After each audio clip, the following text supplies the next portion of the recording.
Olá pessoal do segundo ano, tudo bem? Todo mundo aí no afastamento social?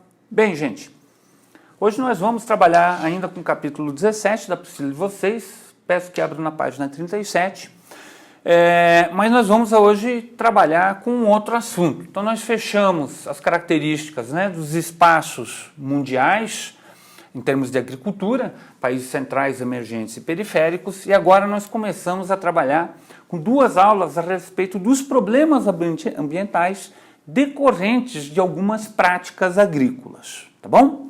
Então, gente, nós vamos aí iniciar nossa análise em cima do chamado desmatamento, né?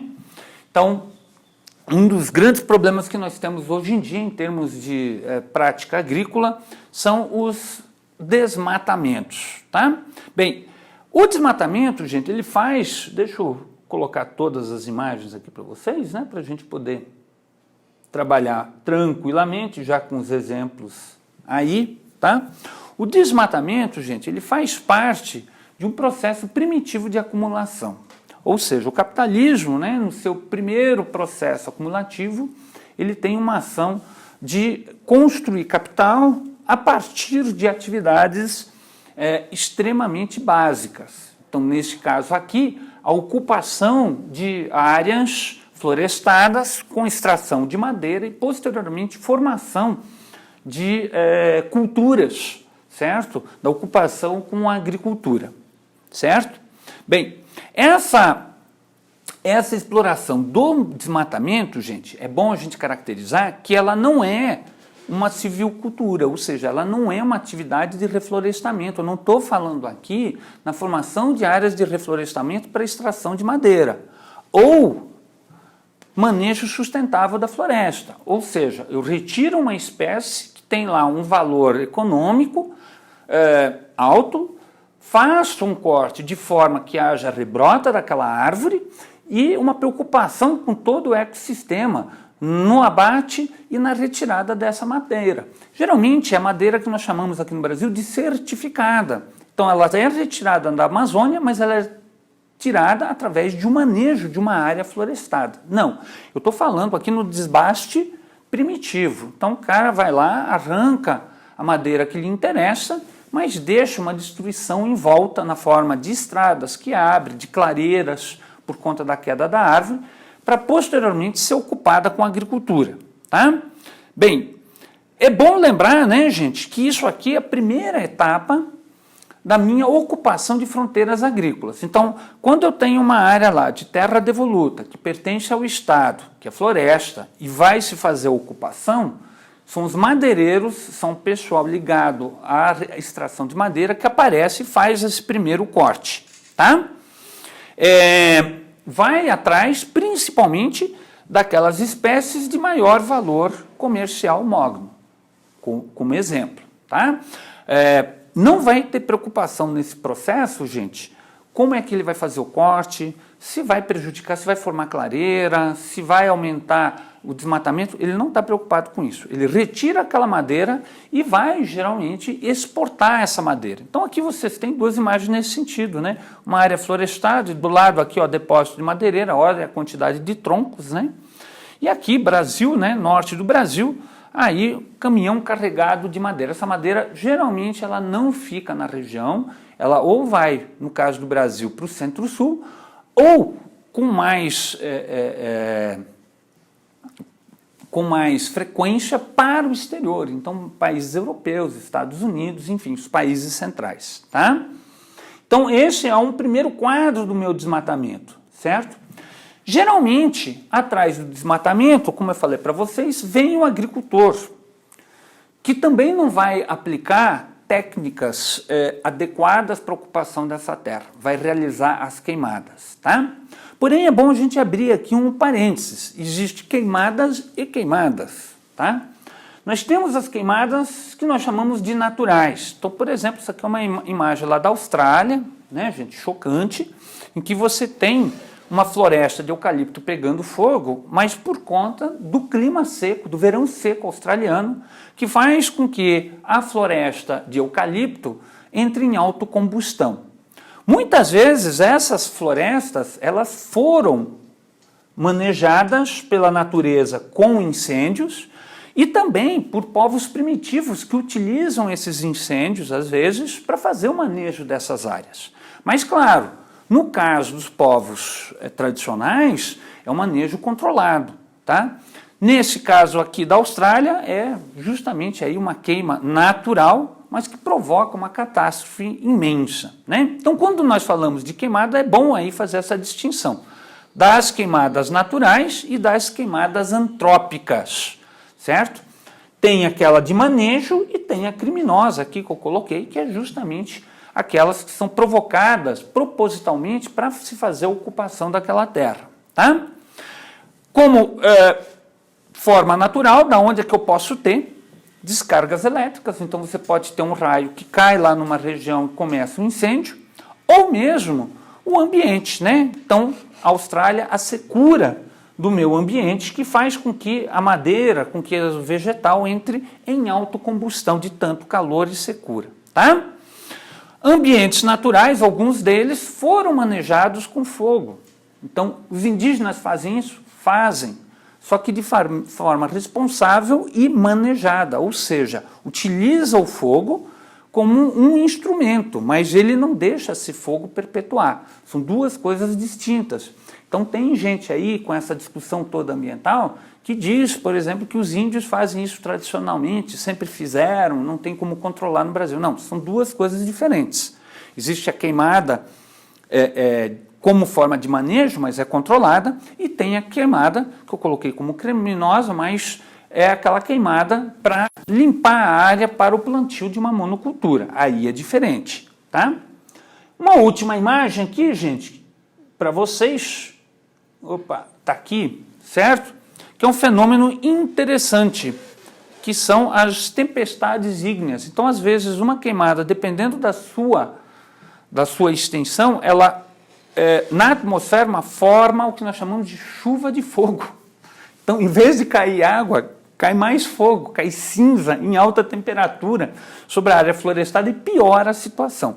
Tem um texto sobre isso na BBC, está aqui o link, então, se vocês tiverem curiosidade, pegue esse link lá no meu PDF, que eu deixo para vocês, tá? Para estudar um pouquinho aí essa realidade, tá?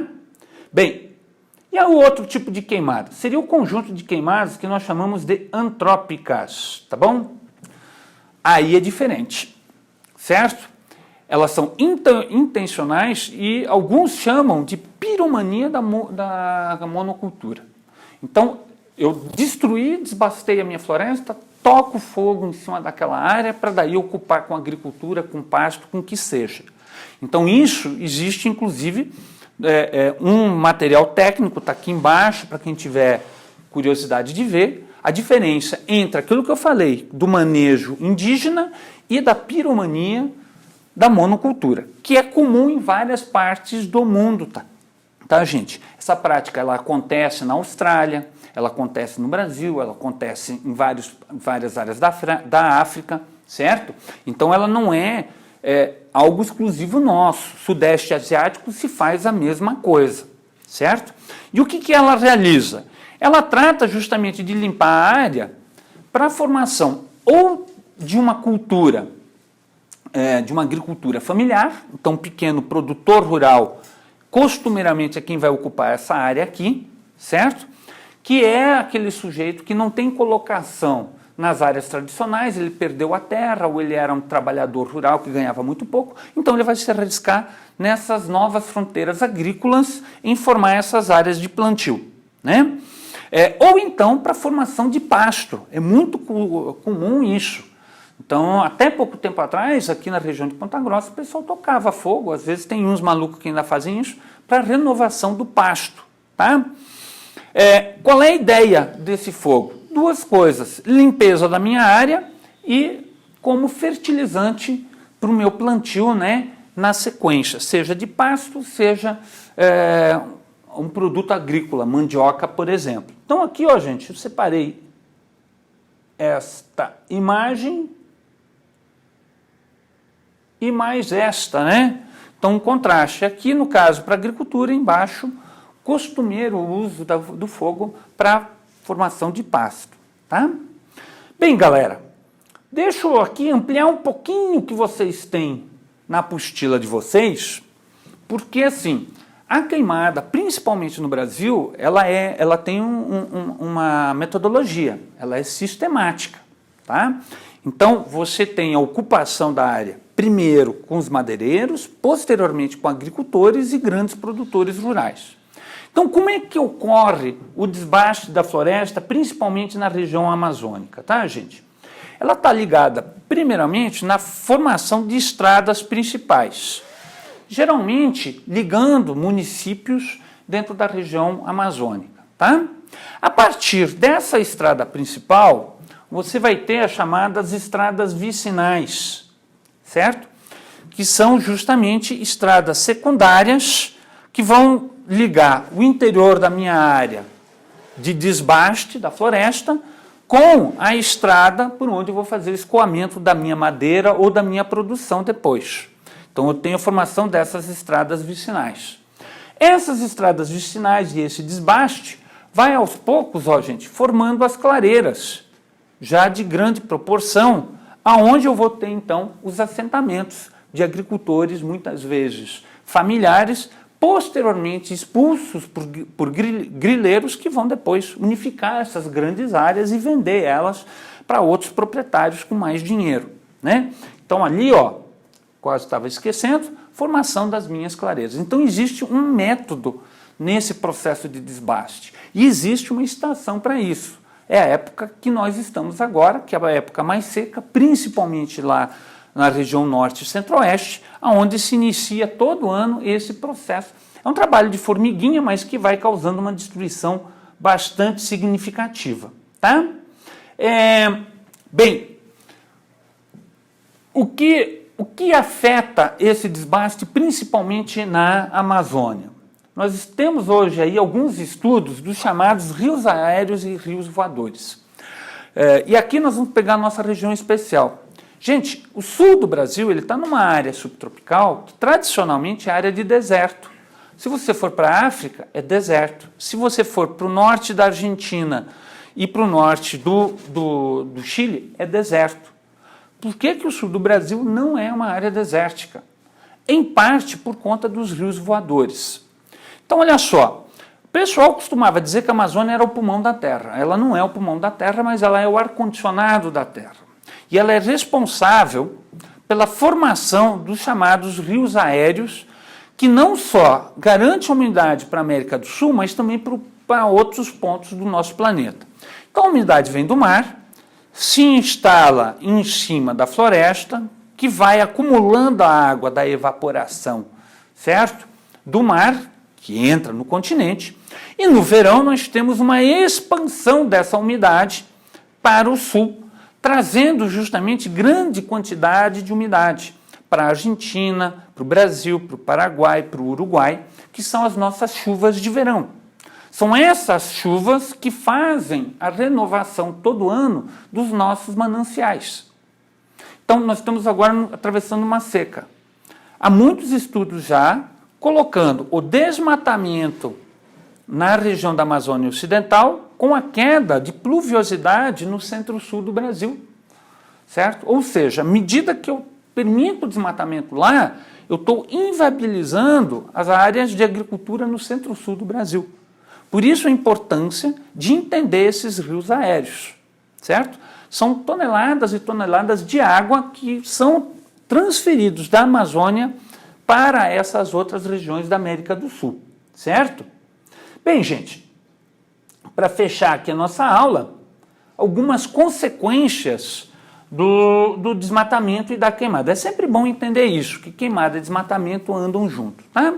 Então, primeiro, eu vou ter um problema relacionado ao empobrecimento dos solos. Elimina a vegetação, gente, esse solo vai ser depois erodido e ele vai perder a fertilidade com as chuvas constantes, principalmente nas áreas tropicais.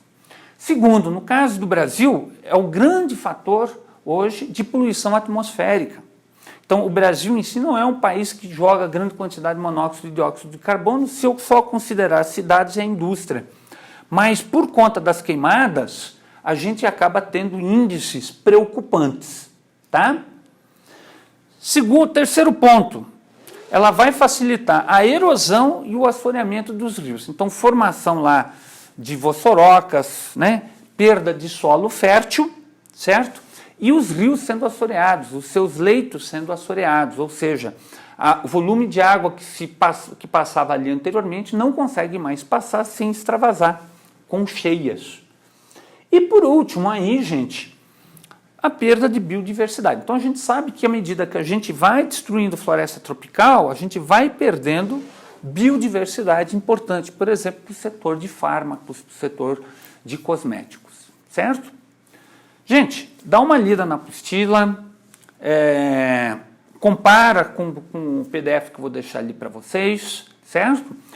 E na próxima aula nós fechamos aí esse assunto com relação aos problemas ambientais e à agricultura, tá bom? Mantenham-se em casa e até a próxima aula.